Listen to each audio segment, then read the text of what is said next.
Hi, MAV sufferers in YouTube, migraine-associated vertigo sufferers. I'm just kind of giving you a heads up of another organization that really can't handle sufferers with MAV very well, based on my experience. One of many such organizations, and I'm not just singling any one place out. There's a lot of places. But one of them is definitely Hearing, Speech and Deafness Center, HSDC. And really, in a roundabout way, they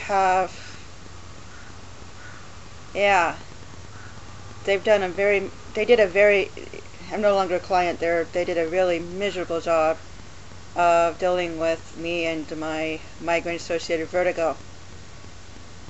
It got so bad where I was constantly complaining of illness and severe back pain from the MAV. Because as you know, people who have MAV, as you guys know,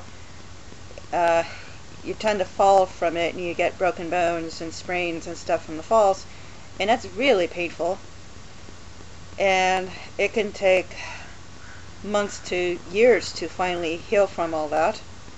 That is if you don't have more injuries from the falls. And you keep getting really, really, really sick. Well, what really was the last straw with HSDC, Hearing, Speech and Deafness Center, was when a certain staff member of HSDC, I will not mention his name,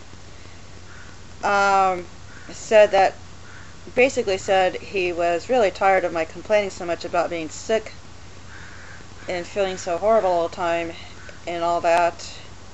And some of my emails were really long. Well, I was crying out in desperation for help because everything was really falling apart socially, and I was getting kicked out of businesses because they thought I was crazy, and everything was really falling apart at the seams because of my MAV and people's reactions to it before and after being diagnosed, but especially before I got the right medication to calm most of the symptoms down. Anyway, this employee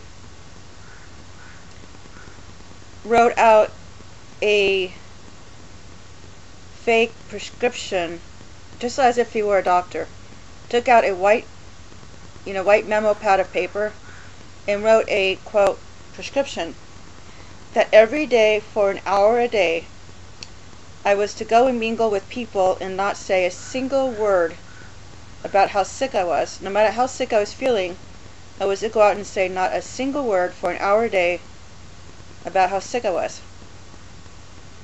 And that somehow this would fix my problem and fix my then completely ruined social life that was really ruined because of the MAV and all the sprained back complications and pinched nerve complications and stuff from the MAV.